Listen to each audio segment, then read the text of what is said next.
Are you not quite happy in your company? Do you want to learn how to be extremely happy, how to make everyone in your company happy and be more profitable about it? I've got Chuck Salvo, author of Rave and former Disney happiness expert from Disney Institute. Chuck, say hi. Hello, hello. And we're going to talk about how he became an entrepreneur, his 15 years at the Disney Institute, the art of keeping culture simple, and the oddly simple secret to Disney culture and to happiness in your business, biggest missteps in startups, values versus operational structure, the difference between a marketing message and an employee messaging, where culture falls apart, how to get profitable with the RAVE method. And we're going to talk also about Walt Disney's relationship secret, the man Walt Disney, not the business, the importance of CX and EX, the simple way an entrepreneur can make all their employees succeed. Plus, at the end, he's going to tell an amazing story and give you an amazing cacio pepe recipe. All this on the Garlic Marketing Show, but of course, this is brought to you by videocasestory.com. One of the best ways to learn how happy you can make your clients and how to make them happier is through their stories. And you want to find the best ones, go to videocasestory.com/finder. We'll help you find those $1 million stories. All right, let's get started. My name is Gino Wickman. I was introduced to Ian, and that's what brought me into this video world and got me embracing this video world. And Ian did exactly what I hoped. He got me really comfortable with putting videos out to the world and having a great strategy around putting videos out to the world, because there's so much more than just shooting a video. And so the way that he positions those videos, optimizes those videos, he's done a great job. Before we get started, just tell us a little bit about your background and how you got to here and your background at the Walt Disney organization. Yeah, I mean, well, I was born. No, I don't think you want to go that far. I mean, in reality, I really started out as a chef. I was I have a culinary degree and started in the food and beverage, and then I really always enjoyed people, and my leaders brought me out to actually run the whole restaurants and talk to the customers, and then they said, "Hey, how about going into sales?" And as I started getting into sales, I started getting into adult education. I was lucky to be a resort specialist with companies like Hershey and Hilton and Hyatt, and been in beautiful locations across the world. And I always had either ski resorts or golf clubs or mountains and I was able to really start like designing ropes courses and orienteering courses and working with colleges and being an intrapreneur, not just an entrepreneur. They let me really build a business within the business. And so, with my culinary background and my adult education background and my sales background, Disney came calling about 2005. And I always say, three trips and 26 interviews later, they offered me this role with a Disney event group, which also included Disney Institute, because that was the adult education arm of Disney. So I spent 15 years with the Disney Institute and Disney in entertainment and events, just helping companies all across the world find their happiness and find their magic. That's fantastic. And I've got so many questions, but when you look at it and you look at finding their happiness, helping companies find their happiness, what, obviously you have a whole entire book on it and respecting everyone, but where do you think it was usually lacking? Why was the happiness lacking? The book is actually foundational, and we'll talk about that later. But how you respect and value everyone is very foundational, which came from my learnings of companies. Where I see companies struggle the most is, when I had to pick my title for my company when I left Disney, I did that very intentionally, and so I'm a chief happiness architect. And the happiness, everybody is looking for happiness, whether it be their personal life or their business life or their work life. But architecture is that intentionality of building a structure for a culture to live, for a superior culture, a healthy culture to live, is what most companies miss. I'd say very small percentage of the companies understand how to build a culture that is achievable, that lasts forever, sustainable, because they don't build sets of boundaries for the culture to live within. Interesting. And you know, I mean, you were at the happiest place on earth. I mean, if you know, I always joke with people because living in Orlando, we have passes, and I'm like, it's the happiest place on earth, but it's also the funniest place on earth if you go there at 4 p.m. and see the families leaving after being there all day. Exhausting, yeah. Go there in July, middle of July at 4 p.m. and see the families leaving, and it's the most interesting place on earth. Yes. But you know, you saw it, and you saw the history of that culture.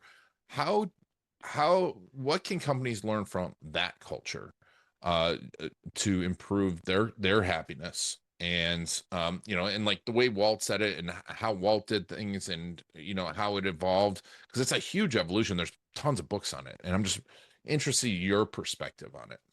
Yeah, I mean the it, keep the culture simple. I mean, I think that's what Disney did the best. They, you know, and the foundation I talked about is what I did learn at Disney, that you want a set of boundaries, and the first is their common purpose of we create happiness. That's the common purpose. That's what every employee learns the first day at traditions at Disney, is that we create happiness, and then they learn a set of what I like to call non-negotiable expectations or standards. You know, and that's at Disney, it's safety, courtesy, show, efficiency, and then there's a set of behaviors that go along with that. What other companies could learn from that is that it is that simple. I was working with a major airline one time, and they came to me and they said, Chuck, our people just don't get our culture. They said, we only have 1,000 standards and 3,000 behaviors, and I can't believe they don't get that. And the CEO said that with a straight face. I mean, he wasn't, I was going to laugh at him. And I said, at Disney, we have four. You know, I think they have five now, which is where some issues came in, but they have four operational standards and then a couple basic behaviors that go with them, that everybody, whether it be the ride operator, whether it be the person waving the Mickey hand, whether it be accounting, whether it be in the back offices, you know, wherever it is, they all live by that same structure. And that allows you consistency, Ian, right? And when you have that consistency across the organization, now you have something that everybody can get around together. While most companies think that when they build structures like this, that you need to have a separate structure, that security needs one structure, and that finance needs another structure, and that sales needs another structure. And what you have there is misaligned values, and that and not something to hang your hat on that has consistency. So I do believe that is to this day is one of the things that does work very well for Disney.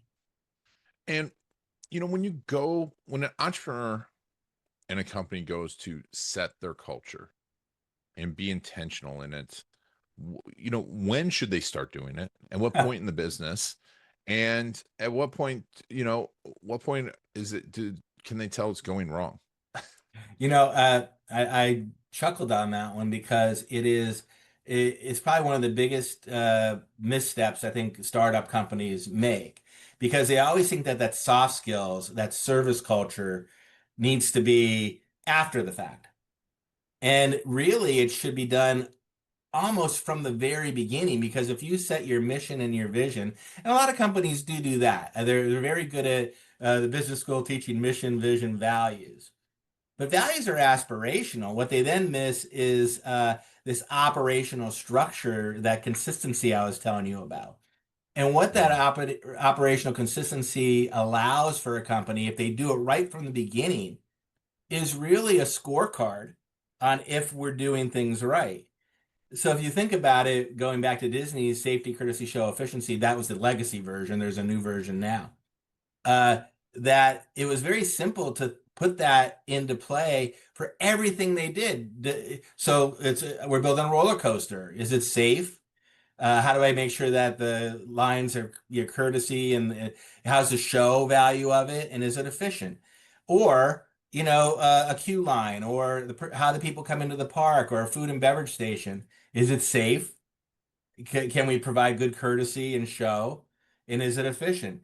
And so that works. That consistency works no matter what you do. So if you build that from point one, along with your mission, vision, values, what you're trying to achieve, that's going to help you immensely. Except most companies feel they don't have the time, effort, or money they'll do that later. And so, Yeah.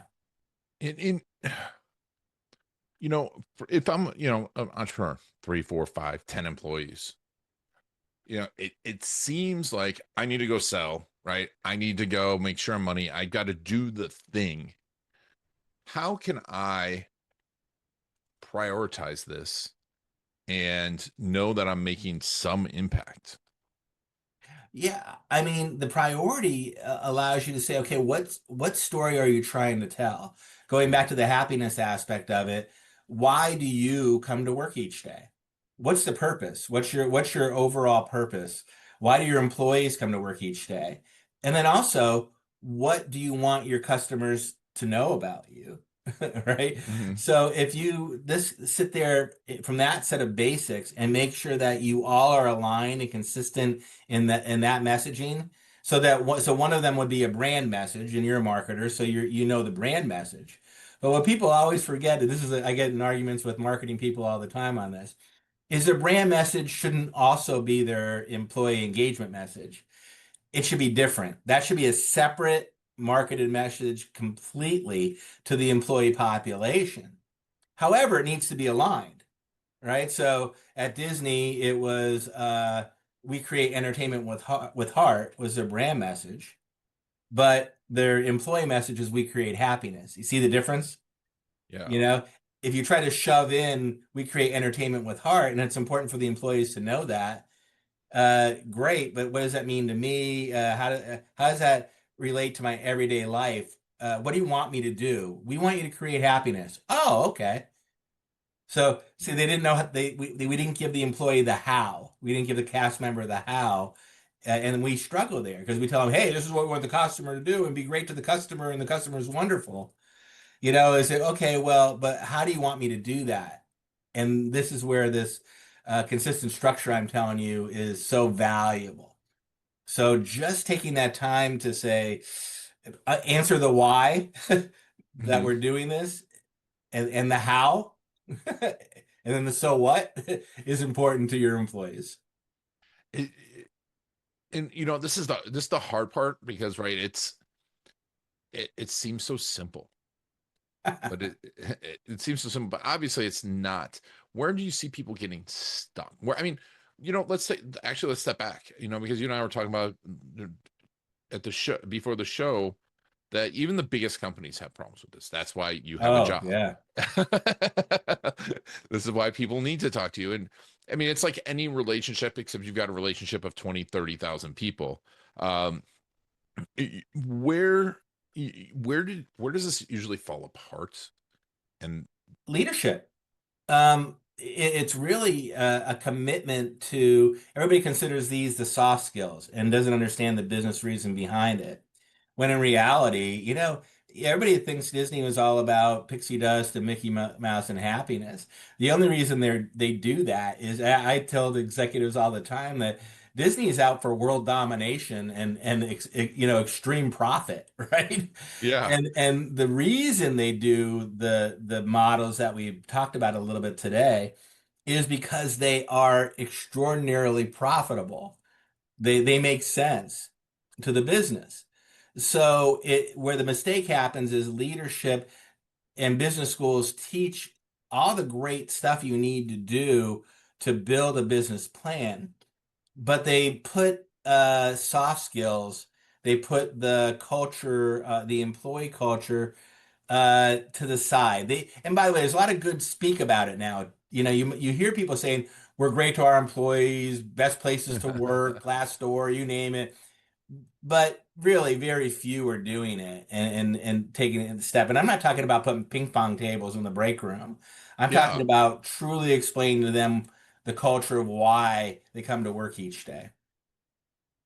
And and it just feels so much more important now because it's like we're so far apart from each other and we're remote in and I feel like now everyone's just trying to shove people back into offices, right? And it's like we got to come back to the office. Um, it- so when it breaks from leadership and that breaks, like what's going on right now? Where can you tell me, like, when you go in a company and well, explain to me how it broke at Disney, because we were talking about it and you kind of alluded to it, but explain to me how it where Disney started to have problems with it. Yeah, I mean, it's no secret. I mean, you'd never hear the press that Disney's getting lately. And what Disney did was they really struggled in getting away from that basic culture framework that we talked about. And a lot of companies did. It wasn't just Disney, and luckily Disney has a set of employees and still teaches a form of this structure, so it's very helpful. And the employees are great. I always said if the executives, what would I have a company that actually has no titles, no leaders, no executives called Mission Focused Self Management, and I joke with that client all the time. They're number one tomato processing company in the world, the manufacturing, engineering, you name it. And I always said, man, what if Disney fired all their managers? Because the people are so passionate about what they want to do and how to do it. And I would say where they went off the rails is if you remember, Disney was agnostic to everybody. Disney loved everybody. They wanted to create happiness for everybody. And when they started kind of picking sides or trying to step into pick individual sides of things, whatever those sides might be, that's where they started to struggle. When they tried to, and all companies did this with the DEI movement, and I'm not against the DEI movement, but I think there was this huge pendulum swing. And now it's actually why I wrote the book, because what's going to take the place of DEI now that it's kind of falling apart a little bit? And how do we take the things that people learn from it that need to treat each other with kindness and respect and value? And so how do we take those strengths and really now move that forward? How is it now for everyone to learn how to engage again? And that's one of the reasons that really sparked me. One of my clients actually called me up, Ian, and said it was this major, huge, one of the top fast food companies in the world. And they said, "Hey, we have one of our owner operators in the South, and they have a leadership group that has a culture. They have Egyptian leaders, they have African American leaders, and they have Latin American leaders, and they're at each other's throats. They're about to kill each other. And this was right during the woke movement. And they said, we need you to come and build a course around that." And I said, I'm not going to touch that with a 10-foot pole. Are you crazy? That's what got me in trouble, trying to value everyone, in that regard. And they started thinking about it. And I'm like, man, maybe I can do some greater good for the world. And that's how RAVE was born. And I built the RAVE workshop. And I went into this group of people, and I brought the owners in too. And I was just amazed at just breaking bread together and learning the basics about each other and understanding each other's personalities better. That how when they walked out of there with their arms around each other and smiles around their face. Don't get me wrong, I'm not saying that that I made detente, from everything and cured every ill that was in that organization. But boy, I tell you, their employee engagement scores went up, their customer scores went up, their profit went up just because they learned how to respect each other a little better. So I started doing it for colleges and other companies, and that's how the book Rave: How to Respect and Value Everyone was born. Love it. And give me a little high level of Rave, because it's fantastic. It's an easy read. But it's 73 pages, so we can't read the whole thing here. But at a high level, what does the Rave method, how does it work? Well, when I went back to thinking about that in my time and all the anger and herd mentality that's going on in the world nowadays. And really, I started noticing that client was one of the bellwethers that I mentioned, but I realized that people are really were and still are and the Zoom with COVID, where everything was on Zoom and out of office and in office, and people were really afraid to speak to one another. They're afraid to say something wrong, afraid to offend them, afraid to do those things. And I started realizing that, wow, we really need to get back to the basics. And I'm thank you for saying it was an easy read because that was intentional. That Yeah. I did not want this to be an academic book. I want it to be something that somebody could pick up and get some humor in it and read it quickly, but also for it to be very practical on how do I, one, first realize that I need to treat others the way I want to be treated. Two, what's my personality type? How do I identify other people's personality types? And then how do I use that to start a conversation and build a conversation? We don't need to jump in. When we were growing up, we were always taught don't talk politics, don't talk, right? Yeah, no, At no dinner, politics or religion, right? right at the dinner table, right? But we aren't teaching our kids that nowadays, and if you watch the news, you think the first thing out of your mouth is, what is your political persuasion or what is your, whatever, no, that's not the way real life works. And in reality, people are closer together than what the media wants you to think. And I started noticing that. And so I really wanted to write a book that said, okay, how do we start off relational conversations, basics? What are the basics to that? And then how do we build a relationship? And then later on, maybe we could have some conversations about that deeper stuff once we earn the trust of one another and build those relationships. So the book is based solely on that, but gives a practical way to do that, along with some fun Disney stories and other stories from other companies that I got to work with. um and I agree, especially in this day of remote working, right? Is we're not taking the time to really know someone. And we say, oh, that person's different to me. And it's amazing how social media has made us antisocial, right? Oh my golly. It's just like, oh, I just know who that person is, and I don't have to take the time to understand them. But I think this is one of those magical things, is like when you really take the time to get to know people. And I love doing that because it's like everyone has these amazing stories. And for the most part, 85% of people really just want to help, right? Statistically, 10% of people are sociopaths. So, but that's a whole nother podcast. But those 80%, you can figure that out pretty quickly. Yeah.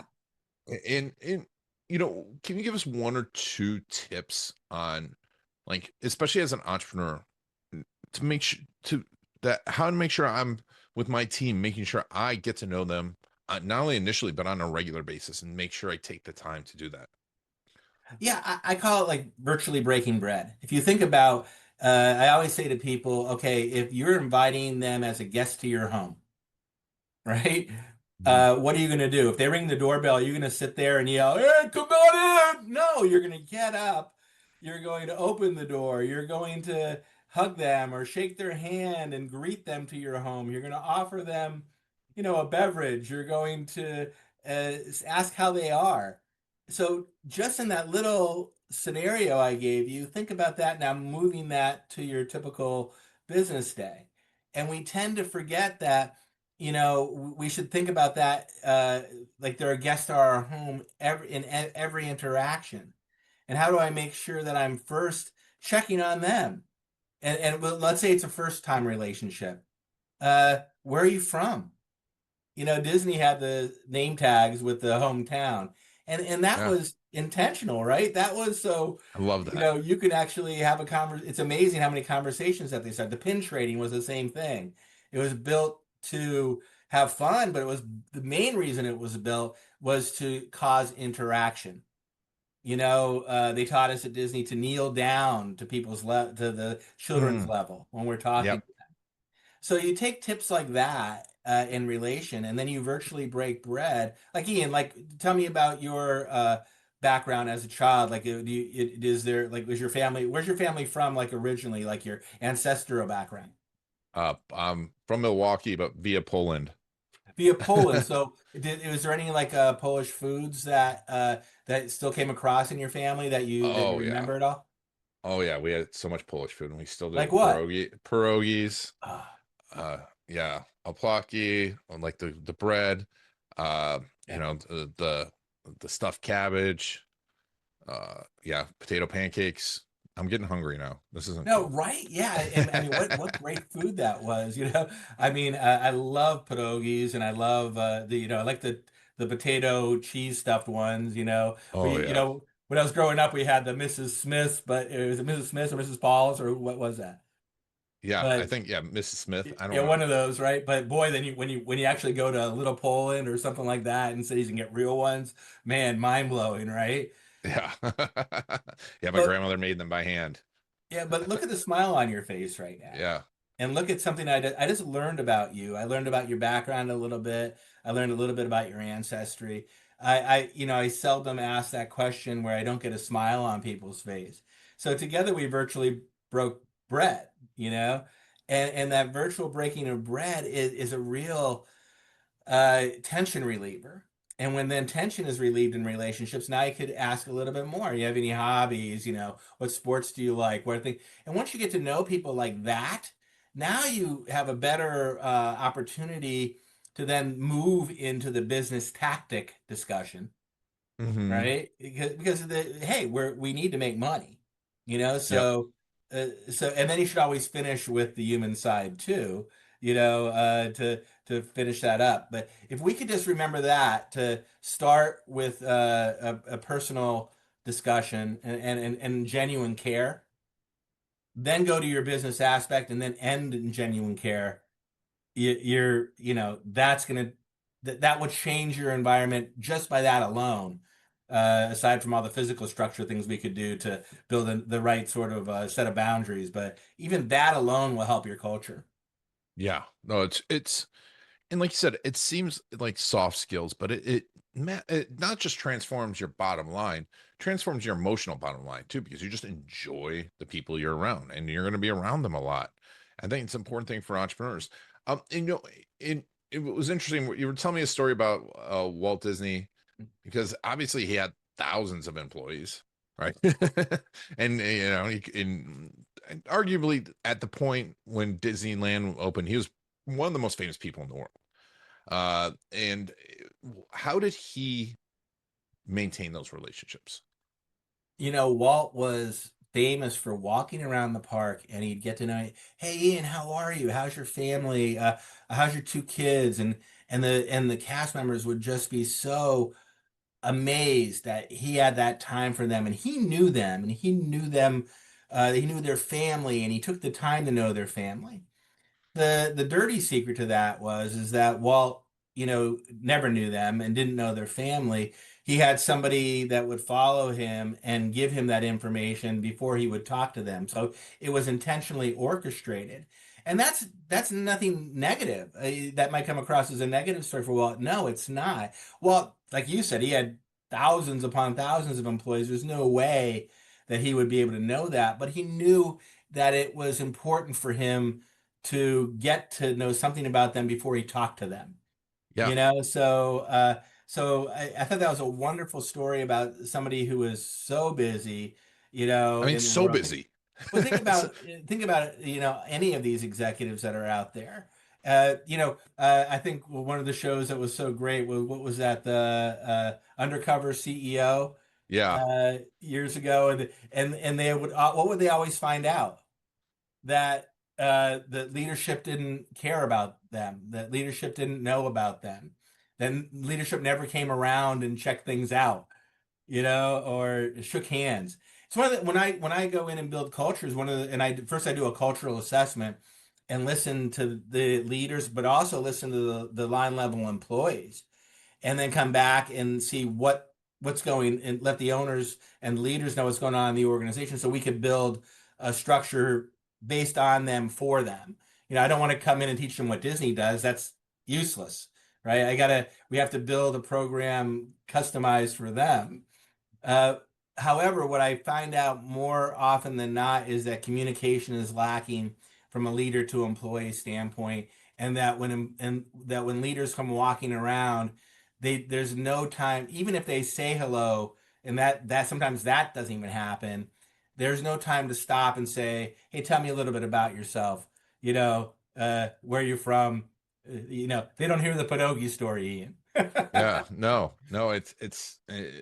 it's a simple thing to do, but I mean, like, coming back to the Walt story, like you said, at first it seems like, well, he didn't really know them, but I'm like, he paid someone to follow him around and tell him about each person, and he had to prepare, and it wasn't like, oh, he had to stop and ask a question about him.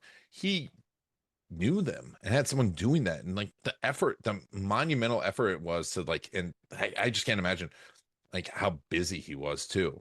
There was no email, right? It was like you had to run around and talk to everyone and do everything really fast. And he was building the future. But uh, when you've seen this rave method come in, I think it's great to talk about people being happy. It's a hard thing for people to understand. But can you give me a story of like the transformation that you've had happen when you take these methods that you learned at Disney and made your own and applied it? Can you tell me a story of how it actually transformed a business? Oh my golly, yeah. I mean, many, many stories about that. Hospitals, for example. I remember talking to a surgeon, and the hospital was making their structure, and safety was obviously number one in hospitals, but also trust was important. And we were arguing with the group on why trust was so important, and then how to when we build operational structures, you really have to kind of follow that. So first, I make sure we're safe. Going back to Disney, then the courtesy, show efficiency. In a hospital, I believe it was safety, it was trust, it was caring.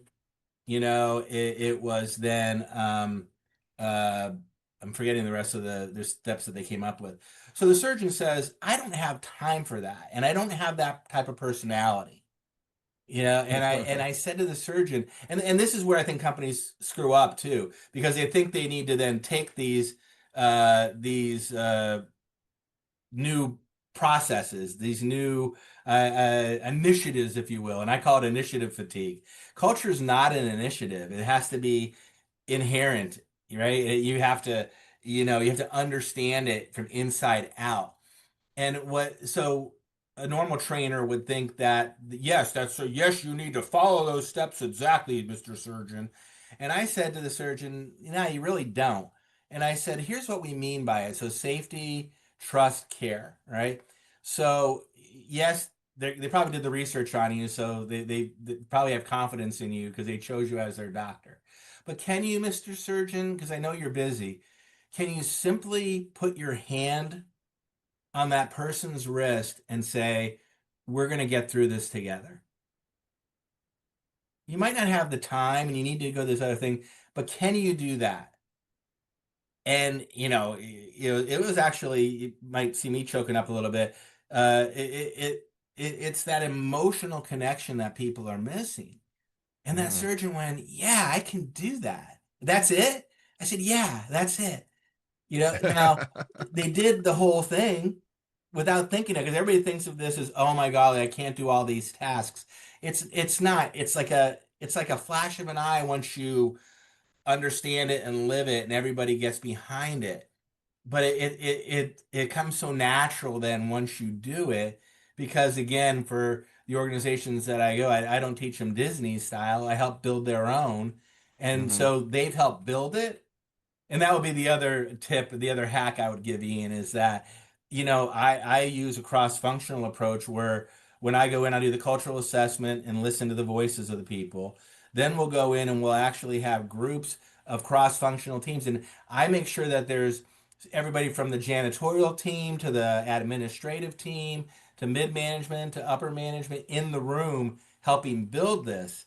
Because one, they now know it's not just another initiative that's coming down from the ivory tower being, somebody's next initiative that, oh, somebody read a new book or went to a conference and now we're going to go push this through the new Who Moved My Cheese or the new, four P's or whatever, right? But when it's about them and for them, that's one. And then you're building evangelists of those people to go out and do it. But then you use those same people to then teach it later on, and that's how it spreads quickly, and that's how it starts affecting the culture faster than most approaches do. But those would be two of the tips and hacks I would say. And, you know, let's say you're an entrepreneur, early stage, like you were talking about startups, or, you have maybe 5, 10 employees. How can what's the touching on the wrist and saying it's going to be all right? What is the thing how can you instill that? Is it the breaking bread thing? What are some of the habits that we can get into? Well, the first thing to do is sit down and write down your uh, what you're truly trying to achieve. Yes, I know what you have your product or your plan or what you want to do, but I truly mean like from your heart and soul, the why behind you they should hire you or they should come to your company. And then understand we call that a common purpose or a organizational purpose or the why I'm here, right? So sit down and write that down and then write down some very clear, not too many of them, 3 to 5 non-negotiables that you expect from your people. Like going back to the Disney example, I want my company to be safe. I want it to be respected. But make these, remember these are operational standards, so you want them to be observable and measurable. Mm, We think about values, like honesty is always a value that's part of every company in their values, right? But I always joke that, and don't get me wrong, values are highly important to make sure that you build also. But values are aspirational. So if I'm doing your performance review, Ian, I say, Ian, are you honest? And you say, sure, no. Chuck, I'm on it. Yeah, right? It's so arbitrary. And then, by the way, it's also, do I like Ian? So it becomes very, this is where you get a lot of favoritism going on. And most performance systems have ability to use a lot of favoritism.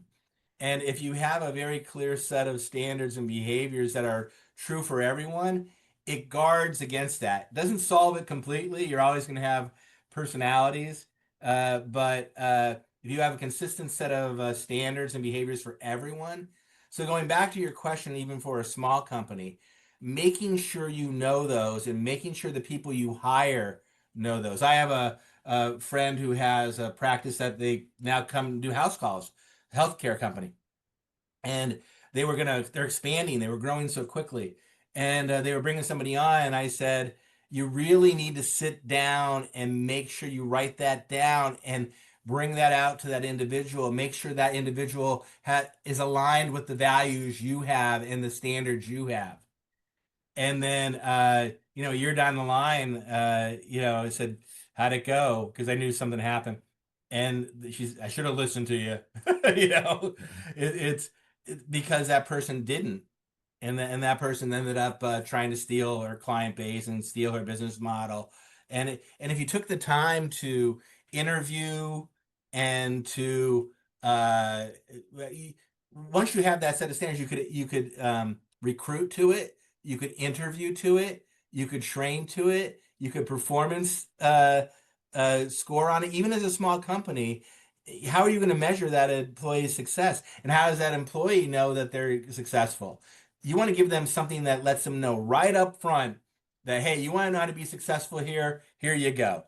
Here's some non-negotiables, and here's how to act. Here's how I want you to act against those non-negotiables. So Interesting. it sounds, again, it's one of those things, Ian, that's like V8 moments, but think back, hardly anybody does that. No, no. And it's so simple, but so important. And we're so busy doing all the important things, right? Yeah. um, and so Chuck, so the book, tell us a little bit more about your business and how you help people. And we'll put a link to the book in the show notes, but tell us a little bit more about who you work with. I mean, I'm very blessed, Ian. I get to work with every type of company you could think of, from manufacturing to food and beverage to hospitality. You know, the nice part about what I do is there's no, it doesn't fit just one, it's one size fits all, but it's not, because then we need to go in and build that culture for that organization. So I really, I'm a culture, architect. I'm a chief happiness architect, and I just really get to engage with companies to really increase their employee engagement and then their customer service engagement. So you hear the terms nowadays, CX and EX, right? Customer experience, employee experience. One of the things that amazes me in the companies I go see is they always tend to be two separate uh, groups of people. And if Yeah. you think about it, they all need to be connected. And Yes. so we have to make sure that they're aligned and connected, and they talk to one another. So that's what I do as a living. And then the book, Rave, How to Respect and Value Everyone. And I also have a subtitle there, A Journey of Life Lessons from Disney and Beyond.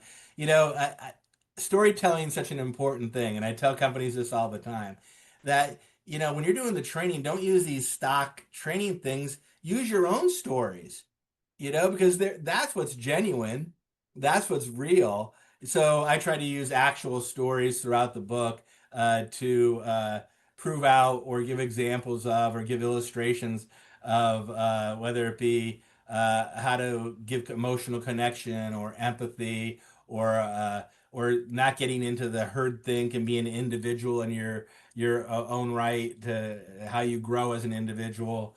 And then chapter one is the golden rule. You know, I started right there with, you know, treat people the way you want to be treated. You know, so I think that's key. And you said it a couple times during our conversation. That's so simple. You know, it's so funny at Disney. We'd bring these executives in and they'd sit and they'd watch our presentation when we did it, Disney Institute model, and they'd say it's so simple. I always watch the HR person whisper to the CEO, "We can do this. We don't need these people." You know? And then years later, they'd come back and say, what did we do wrong?" You know, you It's know. simple but not easy. That's why I say simple is not always easy. Right? It's a free throw is simple, a 5 foot putt is simple. It's not easy. Well, it's like, you know, I told you I'm a chef and I still love cooking, and my physique shows that sometimes.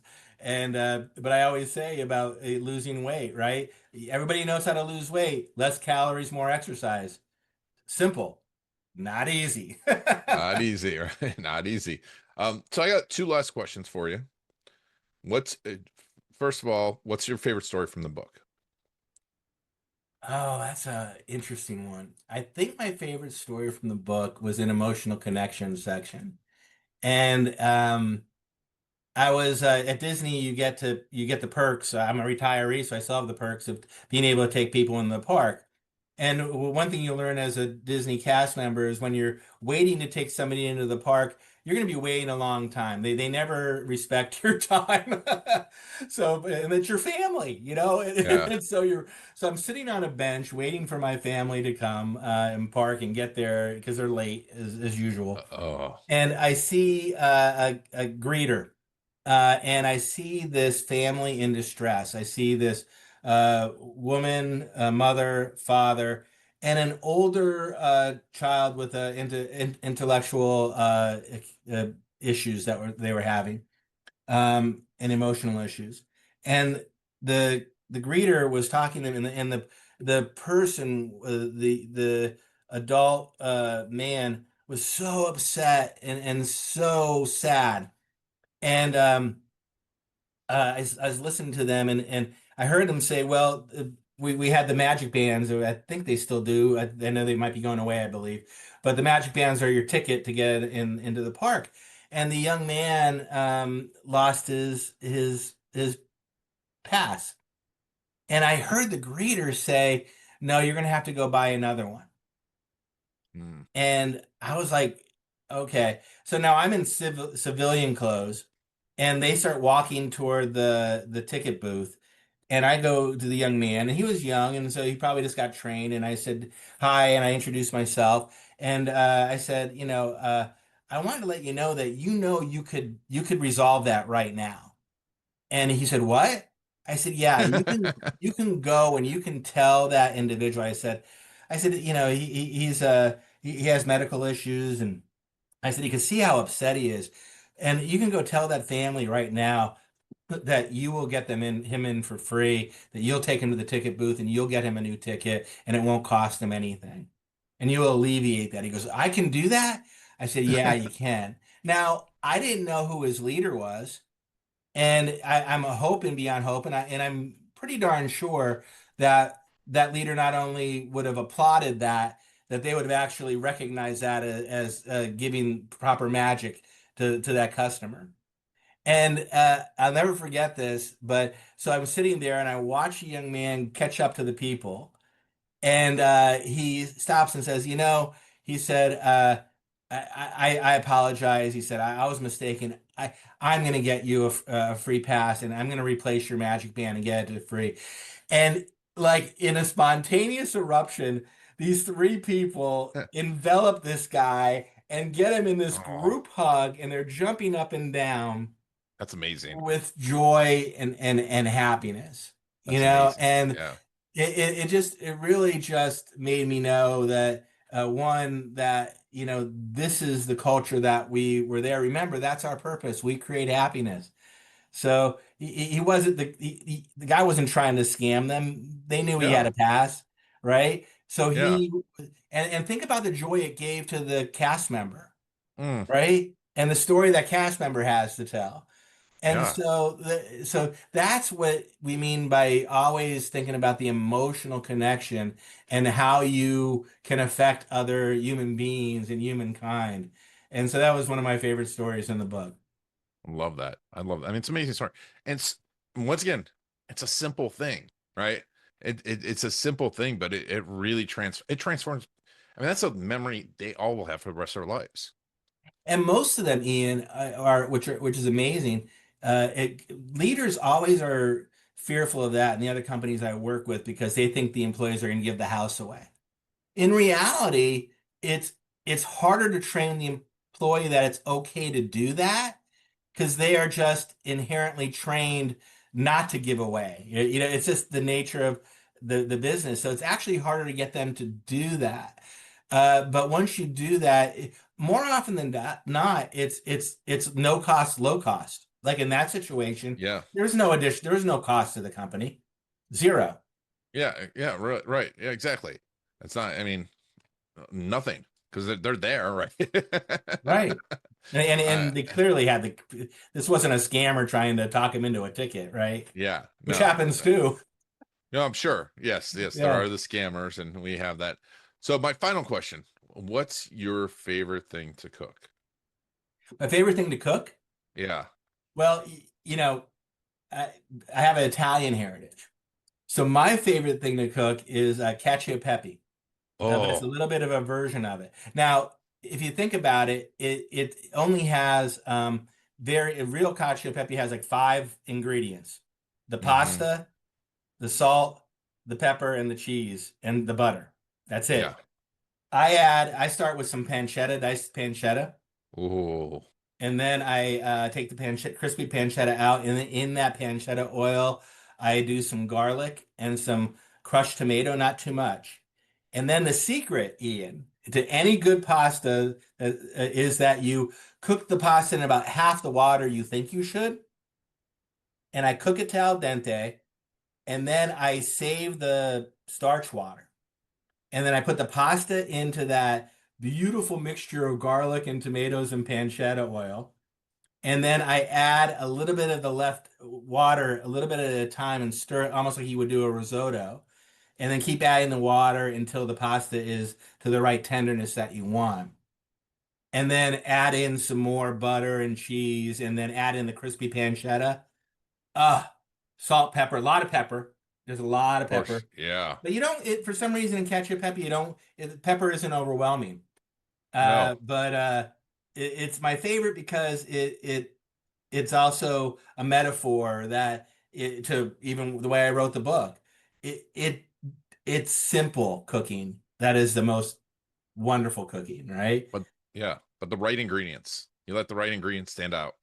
Right ingredients, not too many of them, expertly used, and you get this incredible flavor, so. Now I know what I'm doing after this. Well, Mr. Chuck Salvo, we'll put a link to your LinkedIn in the show notes. We'll put a link to Rave, that's amazing book, in the show notes. Make sure folks, follow him. I think this book, it's an amazing book for every employee if you have them, everyone. But also, I mean, I think even for our family and kids, it's just a great lesson on how to be. So definitely pick it up. Easy read. It's on Kindle, and it's just so educational. But Chuck, thank you so much for being on the Garlic Marketing Show. Ian, my pleasure. Thanks for having me. And thank you all for making Chuck and I part of your story. This has been Ian Garlic and the Garlic Marketing Show.